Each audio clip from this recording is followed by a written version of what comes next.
Welcome to the Locker Room to Boardroom podcast. I'm Ryan Blake, Director of Ryan Blake Performance Coaching and your host. This podcast is for senior leaders operating inside elite sport. Executives, directors, managers, coaches, ultimately decision makers carrying sustained responsibility, scrutiny and pressure. The purpose of this conversation is simple: to explore how leadership actually functions under pressure, not how it's described in theory. We focus on judgment, decision-making, authority and sustainability. The systems that protect performance when stakes are high, time is limited and expectations don't ease. This isn't a motivational show. It's not about mindset hacks or inspirational stories. It's about understanding what allows high performance to hold up over time, minimizing unnecessary stress, maximizing personal fulfillment, and building leadership systems that last. In this episode, I'm speaking with Stuart Barnes. Stuart has operated at senior level with international and first-class county cricket, carrying responsibility across all levels in environments where scrutiny and consequence are constant. Rather than focusing on titles or achievements, this conversation explores how leadership actually shows up under pressure, how decisions are made, how authority is held, and what it takes to sustain performance over time. We discuss the realities that often sit beneath the surface of elite sport leadership, fatigue, judgment calls, trade-offs, and the systems that either support performance or quietly erode it. This is a peer-level conversation aimed at leaders who understand that pressure doesn't come in short bursts, it accumulates. Right, let's begin.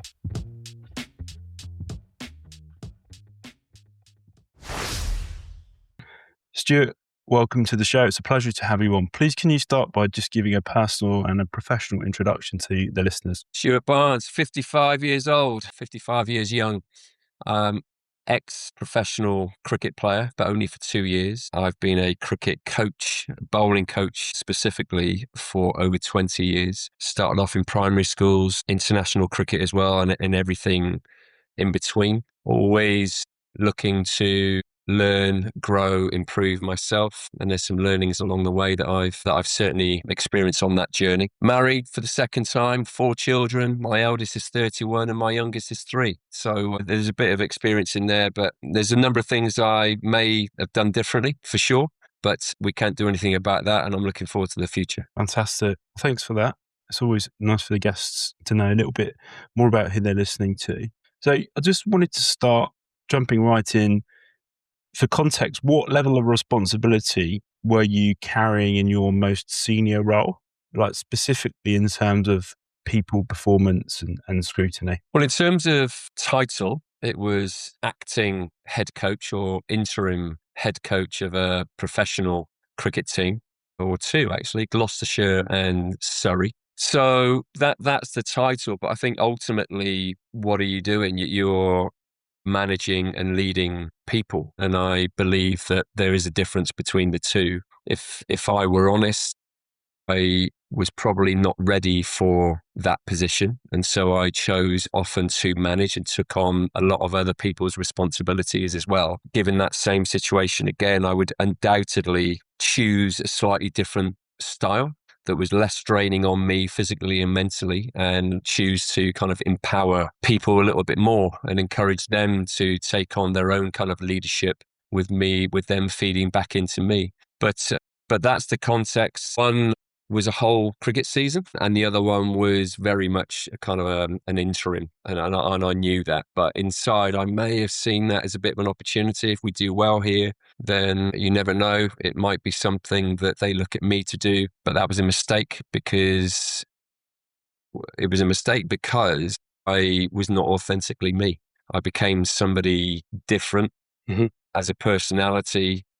And as soon as you do that, I believe as a leader, they see straight through you. You know, where's Barnesy gone? And it's not sustainable, because at some point the real you will show itself, and then people become confused and you become inconsistent. You know, who are you? Which one are you? Sort of thing. So for context, those are my most senior roles in title. I believe that I felt my senior role was definitely just being in charge of a team. Mm-hmm. It doesn't matter. I don't believe it matters what level.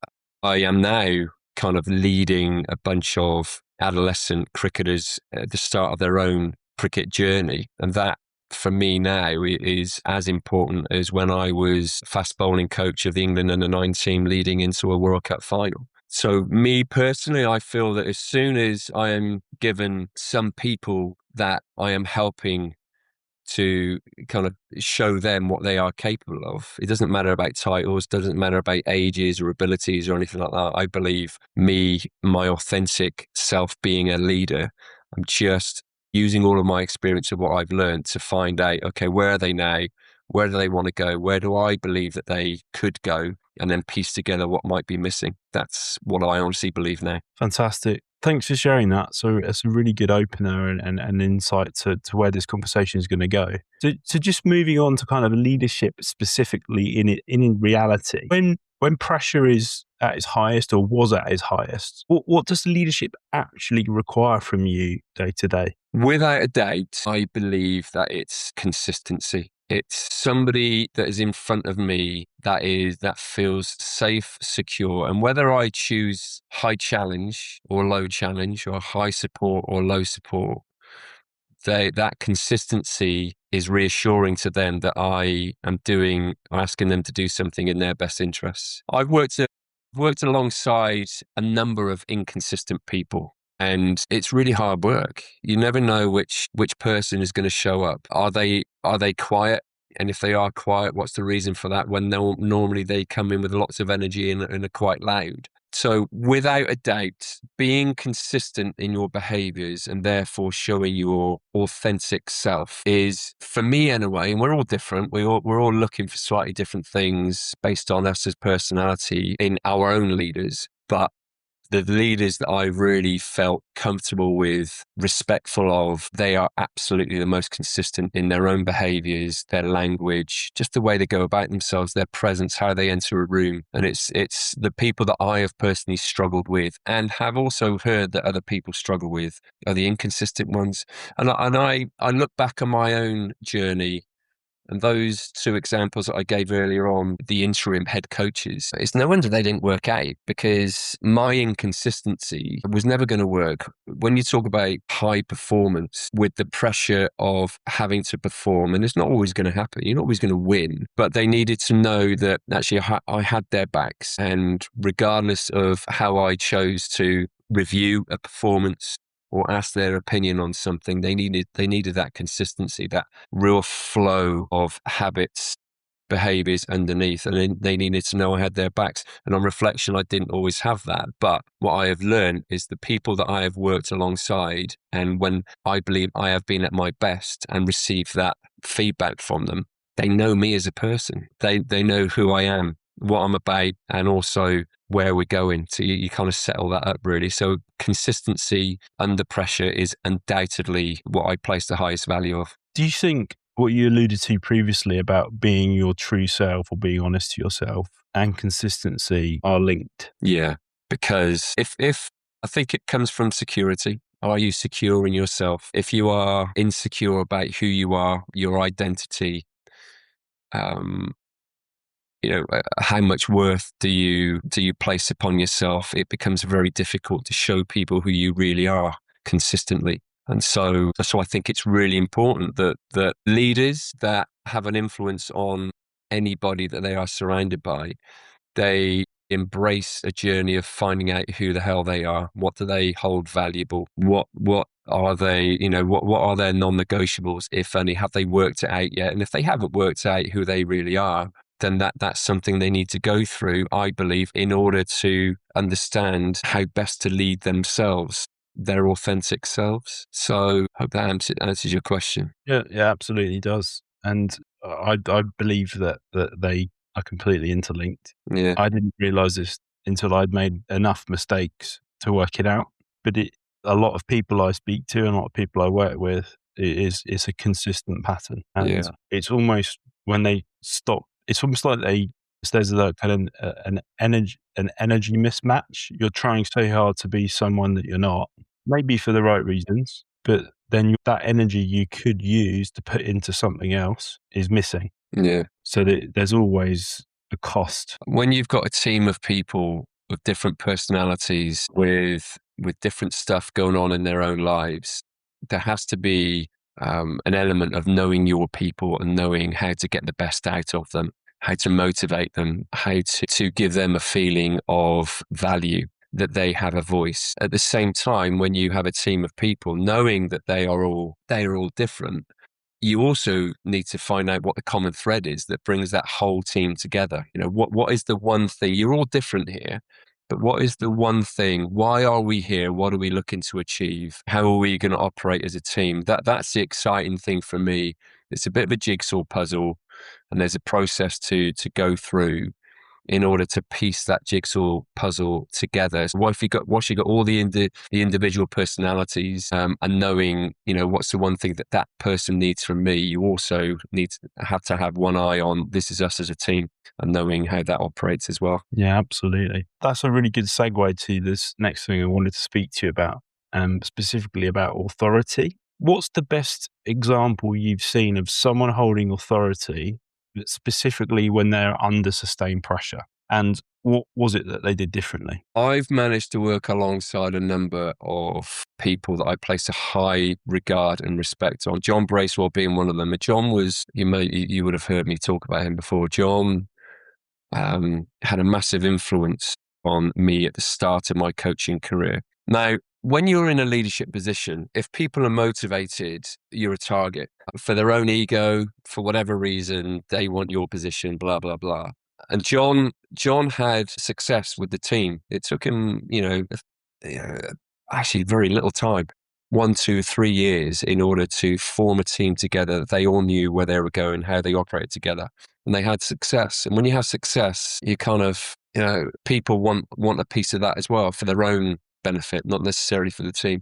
And John experienced that. There were people that were after his role and came very close to that happening. Now, he was under threat. His authority was under threat. His position was under threat. And whilst I've no doubt at all that anyone under that much pressure and feeling kind of let down, I would feel let down when the people that I'm trying to help might well want to kind of leapfrog and do what they can. It got to a point where John, as a character, tough, said, no, I'm here to continue this journey. I've not finished with this team yet.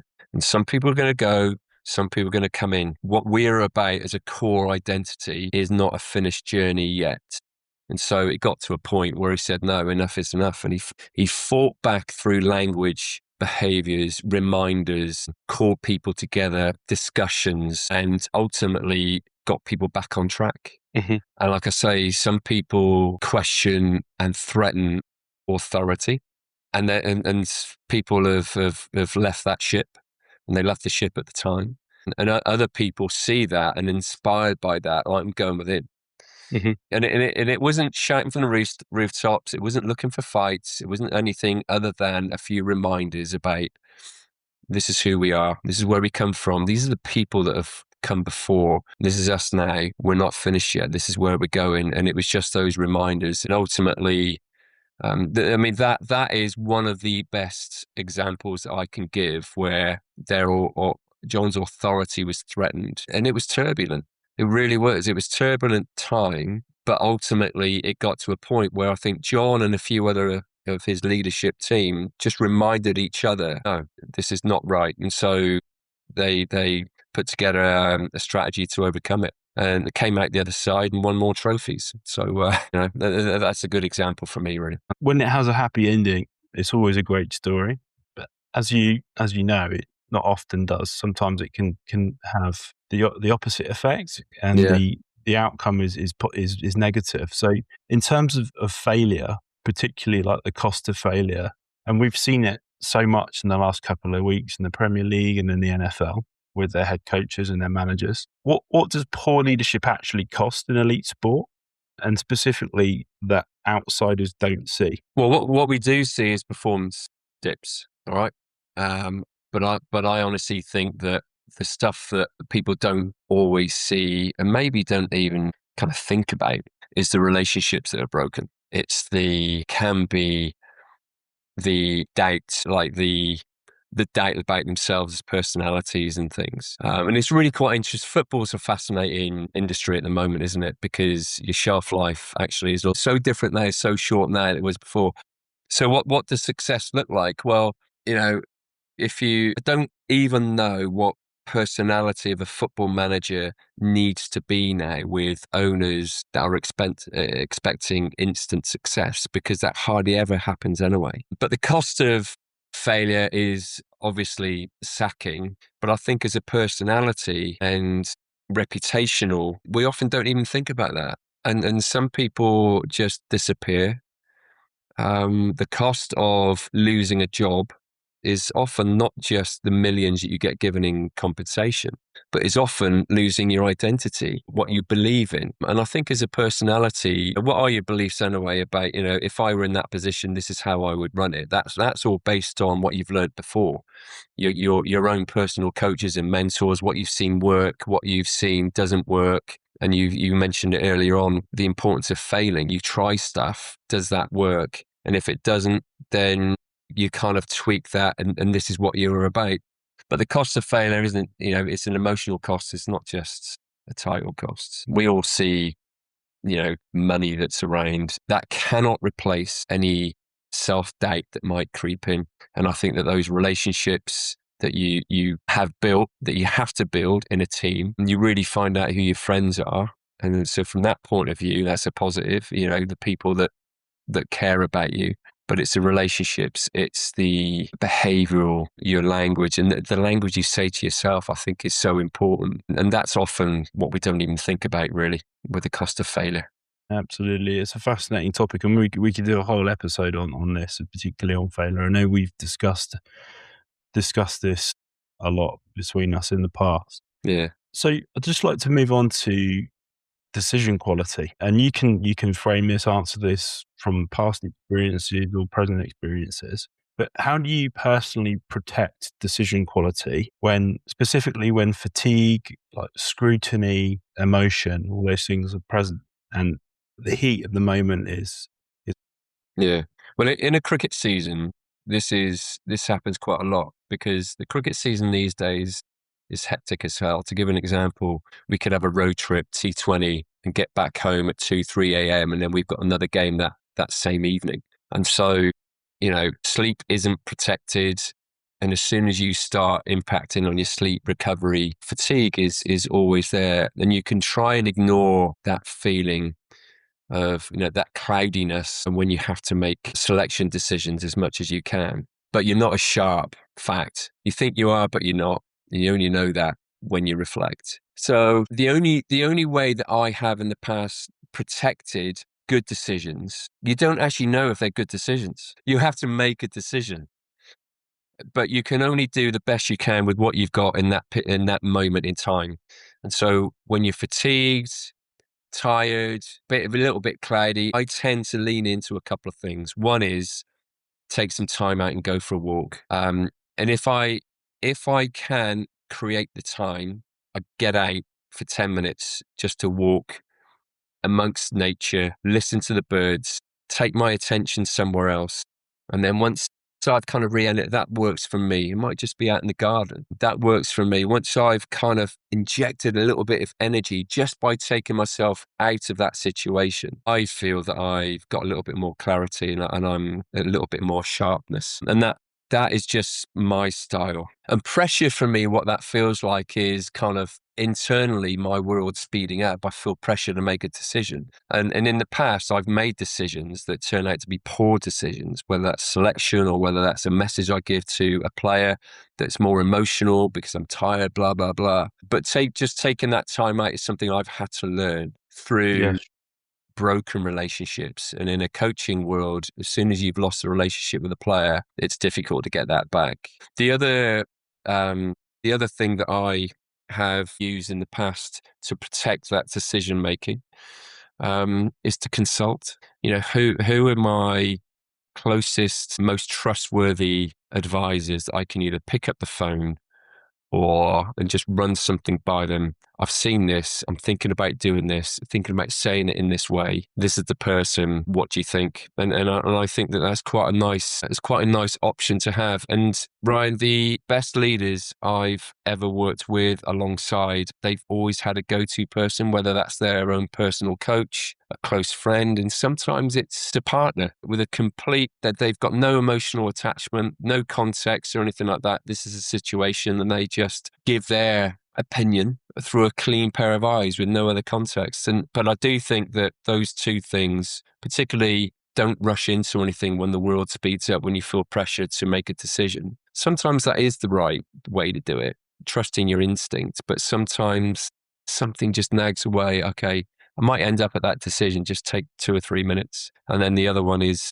like I say, just to consult. The time it takes to go for a short walk and make a quick phone call could make a dramatic difference to the outcome. Yeah. And you may not get the answer you're finding or you want, but at least you've tried to change the perspective slightly. Yeah. Just kind of linked to this, like what tends to break first when pressure isn't managed properly? Is it judgment? Is it relationships? Is it energy? Or is it something else? Well, for me personally, is, when I'm under pressure, it can often be my language. So again, you go back to that consistency. We don't always get it right. And I think that often if we don't get it right, we can beat ourselves up very quickly and easily. But I think as humans, we're not, we're wired to make mistakes, and it's okay to make mistakes. But if you make the same mistake twice, I think that becomes a bit of a problem. But for me, my language, my behaviors, can often just leak a little bit. It's normally my language as opposed to my behavior, really, because I pride myself on setting high standards, physically, being on time, whatever the non-negotiables are. Whereas the first thing that tends to go with me, and I'm aware of it, don't always get it right, but that's why the previous questions, take a little bit of time out instead of releasing that valve with my language, just take a bit of time out. And it's normally short, sharp, as opposed to my usual style would be lots of listening intently.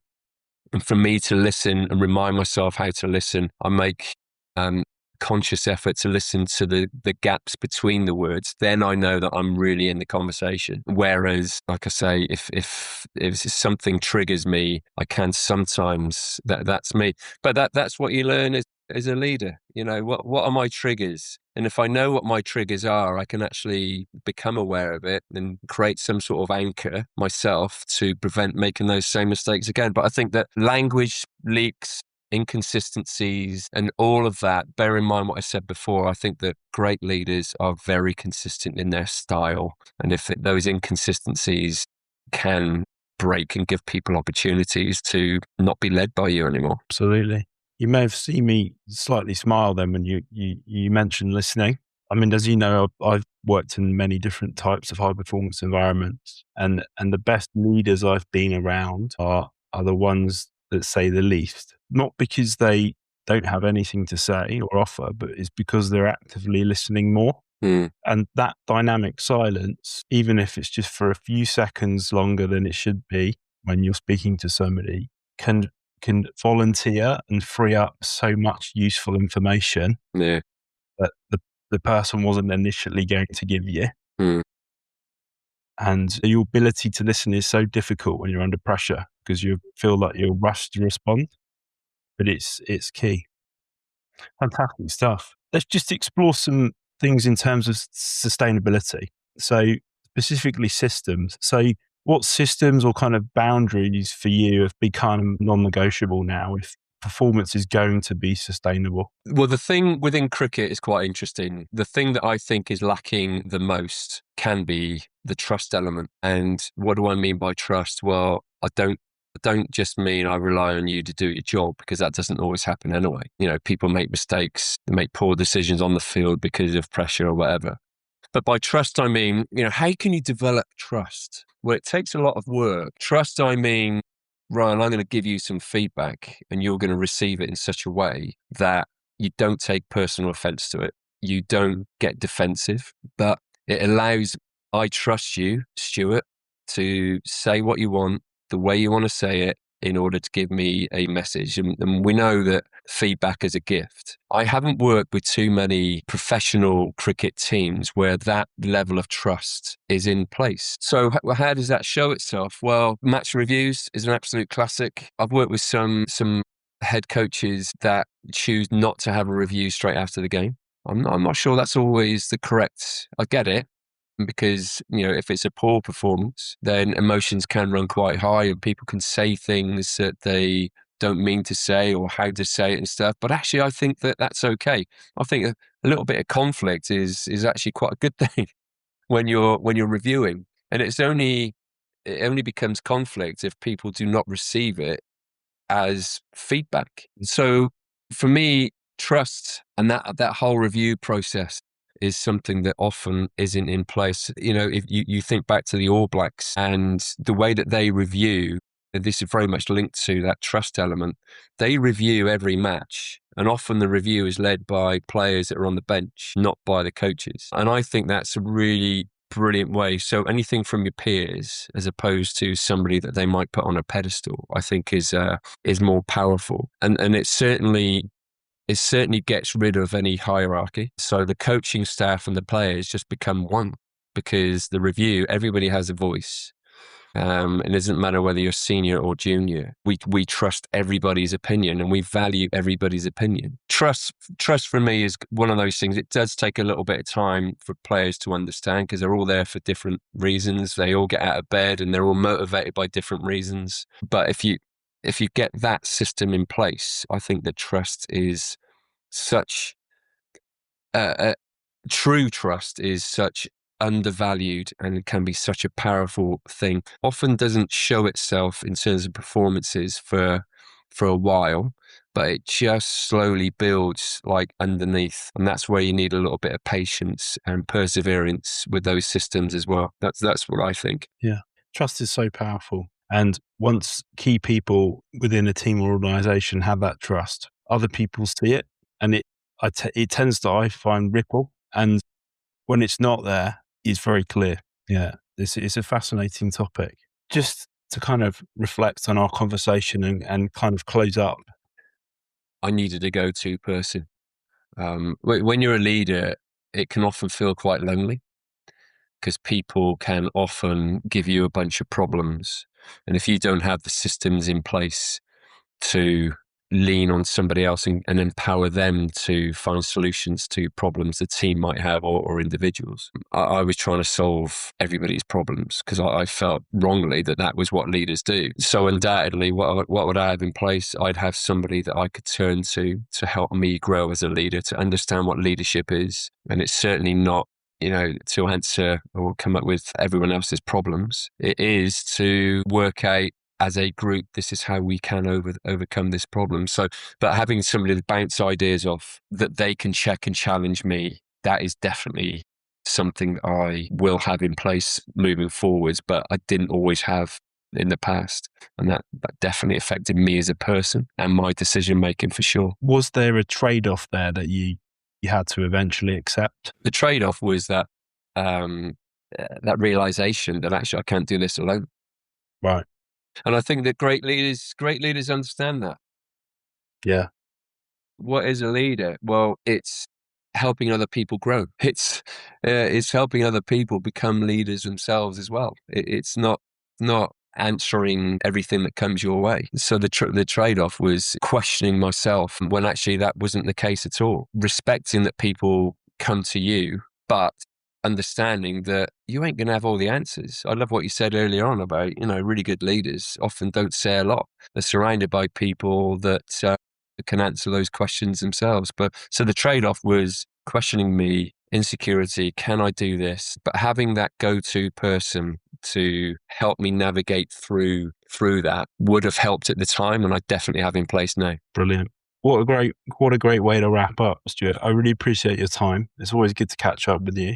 Could you just give the listeners a quick overview of what you've got coming up this year in 2026? Well, I'm doing a lot of online coaching, cricket coaching. as well as I am going to be growing my own personal coaching style to kind of business coaching, personal coaching, not just cricket coaching as well. And I'm very much looking forward to that. It's different style of coaching. So that's me learning something slightly different myself as well. And we're going to be traveling around the UK instead of just being based in the Midlands. But me personally, I'm very much looking forward to, now I'm out of the professional cricket space, having had an amazing kind of time, 20 odd years of it, amazing people. I'm now looking forward to using that experience in other ways to help other people. So that's me for this year with my family. If people listening would like to get in touch with you, what is the best way they can do that? Well, they can find me on LinkedIn. I'm often posting bits on there, and I'm on Instagram as well. Stuart Barnes Cricket, I think it is. So they can definitely, LinkedIn is probably the best way to connect with me and move forward from there. I'd love to hear from people. Fantastic. Well, I will put those links into the show notes for people to access directly. Just to say thank you once again. It's great to catch up with you, and thanks for coming on the show. Yeah, thanks for the invite, Ryan. Always good, mate.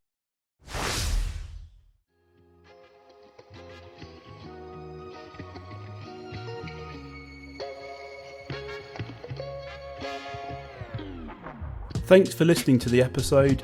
If you found this conversation useful, consider sharing it with someone operating in a similar role. Leadership at this level is rarely experienced in isolation. For more on sustainable high performance under pressure, you can find additional resources at ryanblakeperformancecoaching.com, including the performance profile assessment, past podcast episodes, and written insights focused on decision quality, energy, and leadership longevity. If this work is relevant to how you're operating, details on current courses, programs, and consultancy support are available there as well. Until next time,